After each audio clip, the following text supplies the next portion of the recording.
Automation and Intelligence for the Future. This is AI Expo Africa, and we're here speaking to David Goldsmith. David, not only an author of Paid to Think, but also the founder and CEO of ecosystems.ai. Amazing career. Can you tell us a little more? Oh, about the career as to ecosystems? Okay, a very short, brief history, and I'm going to do it in, let's call it New York time, so that we can catch up quickly. I went to school pre-med, organic chemistry, physics, calculus. I decided my senior year in university not going to do that, even though I'd done 3 surgical cases. And I decided to switch careers, and I started my first business while I was in uni.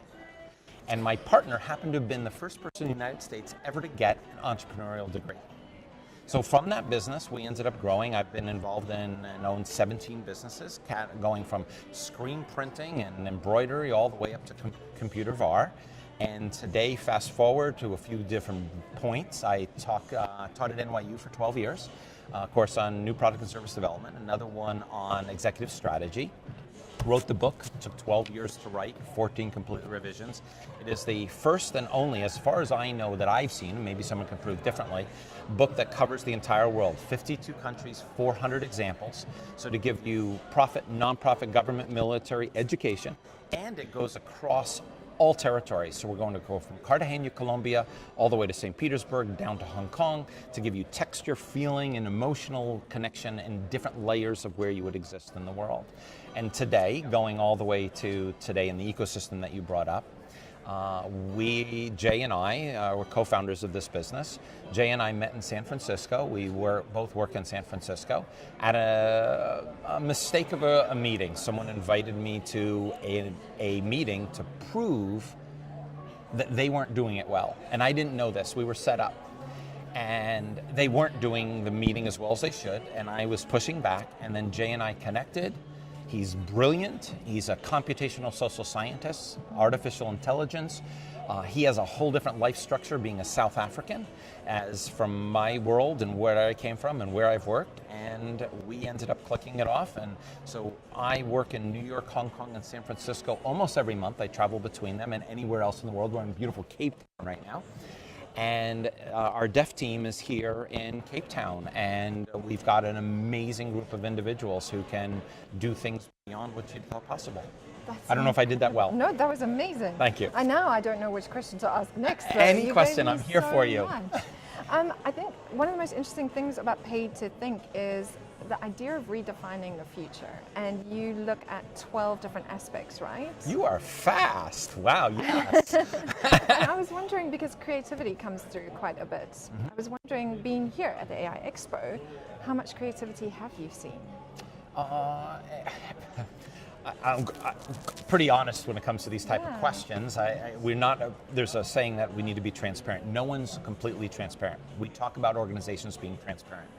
And I don't like that phrase, because being transparent means you show everything. So if I walked into a meeting and someone next to me had a shirt I don't like, would I say to them, that's a horrible shirt? Or they don't smell right? Do I say, do you smell?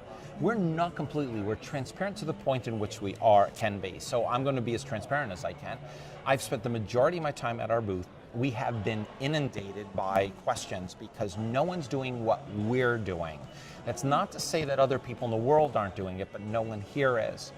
To give you a little sense of who we are, in the scope of attract, I'll go do it for the camera, but I know there's a camera there.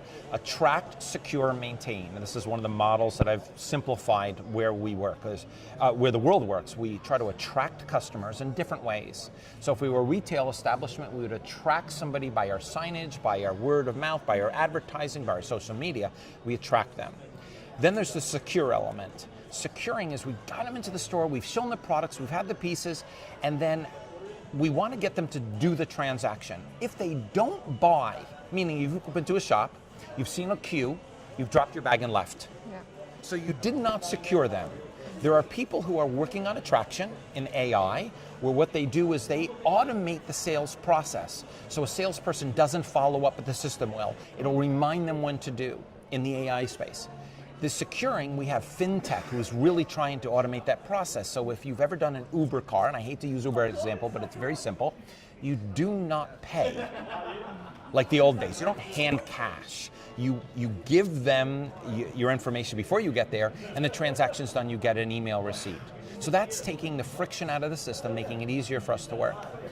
The next part is maintain, and that's where a lot of organizations fall off. We do all this work to get a customer. It's costly. We send people on trips, we create advertising, we are engaging with them, we get them, and then we go on to the next. So if we get, let's say in the financial sector, a customer, there's a $430 US or whatever translation, depending on the institution, to get them in, and then they do nothing with them. They don't engage with them, they send them a few coupons, they say now use our credit card, but they haven't engaged them. So what we work on a sliver of that in our AI, we're focusing on retention. Now, so why is that different? We tie in what's called computational social science. So if we talk about social science, it is the interaction between the two of us. If I wanted to know about you as a social scientist, I might do a survey, I might watch you work, I can do all sorts of things, but monitor my shopping. I could see some of these things. The challenge is I can only see, I'm not going to tell you what's inside my head, and if I have 50 people, how do I determine how all of those correlate? Not easy. But if we do computational social science, this is where it becomes exciting. I don't want to even see any of that. I don't want to watch you shop. I don't want to see you shop. I don't want to ask you questions. We take the survey out of the survey. We don't want to know anything. What I want to do is see your breadcrumbs, like the gingerbread story. What's the name of that story? Hansel and Gretel. Hansel and Gretel. I want to see your transactional history. I want to know what time you bought it, when you bought it, how often you bought it. You buy petrol. You buy it every Sunday. You buy it for a series of time. Now that's going to give me data. That's what a data scientist would say. Oh, look at the trends. But now if we put an emotional level over it, the sentiment of your buying, the reason behind why you're buying. Maybe you have a job that takes you far away and only Saturdays or Sundays are the time you have that. What if you stop buying on Sunday? What if you stop buying on Sunday? We don't know what's happening. So if we were to take a look, for example, the banking sector, if the banking profile is we want to make money from our customers, and they have a loan due, when do they tell you that the loan is due? Take a guess. End of the month when you get paid? After it's due, because they want to collect your late payments. I'm going to just remind you, thinking you missed your payment. A A little bit, I'm going to tell you after. But if health and well-being is important to you, such as some banks in town have understood that Discovery is one of those great, they want you to be healthy and mentally healthy, physically healthy. When are they going to tell you that it's due? Before. Now here's a big question. What if I tell you before and you still don't pay it? Well, I should probably pay late fees, right? Yes, but there's something going on. And what we can do is tell you why, how, where the sentiment comes in, what's going on in their lives. And we could tell you what's happening 3 months earlier. So you don't always want to ask people why they're having challenges with the bank. You have to find out who's not at the bank anymore, stopped using them, but that's too late. So we can take a product offering and find opportunities within the data that you wouldn't see otherwise. And we can tell you the profile of the individual and what they're thinking and how they're thinking and how we can reinforce that, and we can give you solutions. We can then take that's one of our services called CPR. It's a pulse. We're getting your pulse, you as a person. How are you thinking? And then we can jump to another level. There are other people like you, other people who are similar to you. We can put that in a data set, and now we can influence groups. So let me give you an example. Let's say you have a small car and you have a low income, and I can influence you to have better behavior by giving you a 100 grand coupon. It'd be valuable to you. But if you have a Mercedes 500 and you have one of these homes up here that are worth 20 million US, and I offer you a coupon for 100 grand, will you use it? So I need data sets that influence the behavior. And then we also track the time it takes for that message to get to you. So we can shorten it and modify it and play with it. So it's very bespoke tailoring, right? Sounds quite... It's a combination. What we do is we identify what the profiles are. We then write the math for it, and we create algorithms for you. But then we give it to the company, and their data scientists can play with it. And they can use it over and over again. People, in general, when you think of, we'll have a retention program. Reality is retention is every day. Yes. So if we give you the tool, and every day you can do it, and every month you can do it, you have that algorithm. But then what we can do is create another algorithm because you have a different question. And another one if it's a different question. So it is bespoke. However, once you have it, we have a platform you're working off of. And those could be automated because if someone else comes to us and says, I would like to do something similar, we can pull programming and create something that would be close and newer. And as we move through time, we'll create, select A, B, and C and be able to do that. And Ecosystem AI, what verticals have you guys been working in? Our primary verticals are banking, insurance, and in telco. Yet we can and do work in retail. People are asking us for private label. So let's say there are some companies here who've come up to us and said, we service customers, but we can't do that. And we can do a white label for them or work directly with them. There's a company here, they have 1,000 employees, and they say, we do consulting work. Can you be our data group because no one's delivering what you deliver? What you need. What we deliver. So Jay just gave the presentation for us, and I was told, packed room, new questions, new solutions that people they haven't thought about. That's incredible. So what was Jay's talk on? I would let Jay talk about that. We'll bring Jay in. What I'm giving you is, because he's a data scientist and his solutions, I don't want to talk about stacks and full algorithms and development. He's the type of guy, which I love him to death. He doesn't read books, nonfiction or fiction books. He primarily reads academic papers. Yeah. Now me, I don't know if I could do that. So he's so intense and he knows this space so well that we work together well in the way in which we service. Yeah, so two hubs. two different. I work with the CEOs: Maersk, Dole, Tektronix, Infosys, Wipro, Illinois Toolworks. I just worked with Ferrari out in New Zealand. We work at different spaces within the category, but we look at the world differently. So I'll give you an example. A guy walks up to me today, and we're talking, and he says, we work with call centers, and one of our call centers is growing. And I said, oh, then they're having challenges.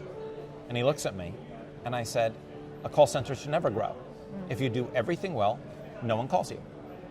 Think about it. When everything's working well, no one calls you. Yeah. So when someone's proud that their call center is growing, they actually have it wrong. Now, another company, a biking company, came up, or a device company, and I asked a different question than Jay would ask. Jay's question was, what are you doing with the data? Because he's a data guy. And they talked about real complicated data components, and he was able to give completely different solutions than I would have given. So our synergy and the ideas that our team can create are completely diverse, because I don't know how many Jay's worked in, but I've worked in 300 different industries. And that gives me perspective, and I've worked in Bangladesh and Sri Lanka and Japan, and have a place in Hong Kong, but I've also worked in St. Petersburg and in Africa, in parts of Africa. So the perspectives are different. That's amazing. So it's cross-platform, it's cross-industry, it's cross-country, and that's an amazing offering to bring into any company. It's funny that you say it that way, and I know people are watching this, so I will turn to the page. I think I could find it very quickly, but one of the things that I had come up with when I wrote the book in enterprise thinking, and it's in this page coming up, is the 7 crosses. Cross-functional, cross-level, cross-industry, cross-sector, cross-culture, cross-time, cross-life. When Paid to Think was written, it was to cover profit, nonprofit, government, military, and education. It was designed to apply to any different type of environment. So for example, we don't use the word company in the book. Most books use the word company. I've never seen a book that's used this. We use the word organization. Why? Because it's across so many different spaces. A little different. Close. Try it a little bit more. Think again. Why would we use the word organization? Because it's organizing of people. If you work for government, Yeah. what do you work for? A company? Yeah, no. What do you work for? I don't think there is An organization. If you work for a nonprofit. Organization. If you work for education. Organization. Military. Organization. If you work for a profit. organization. And a company. So if someone's reading this and they hear company, company, company, and they are on the other 4 sectors, they will feel something's wrong. They have to translate. Yeah. We use the word organization so that everybody's inclusive and they go across all 7 crosses. So then how does anyone get hold of you? How do we get hold of Ecosystems AI? Ecosystem.ai website, and you can go to david@ecosystem.ai. Perfect. And then you can send an email to me. I'd And love to respond. The book?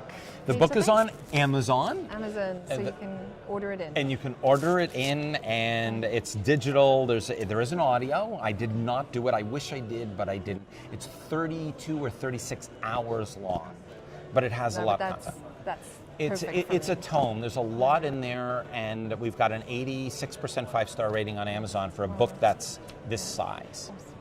Thank you so much, and thank you for spending time with us. Oh, my pleasure. Thank you.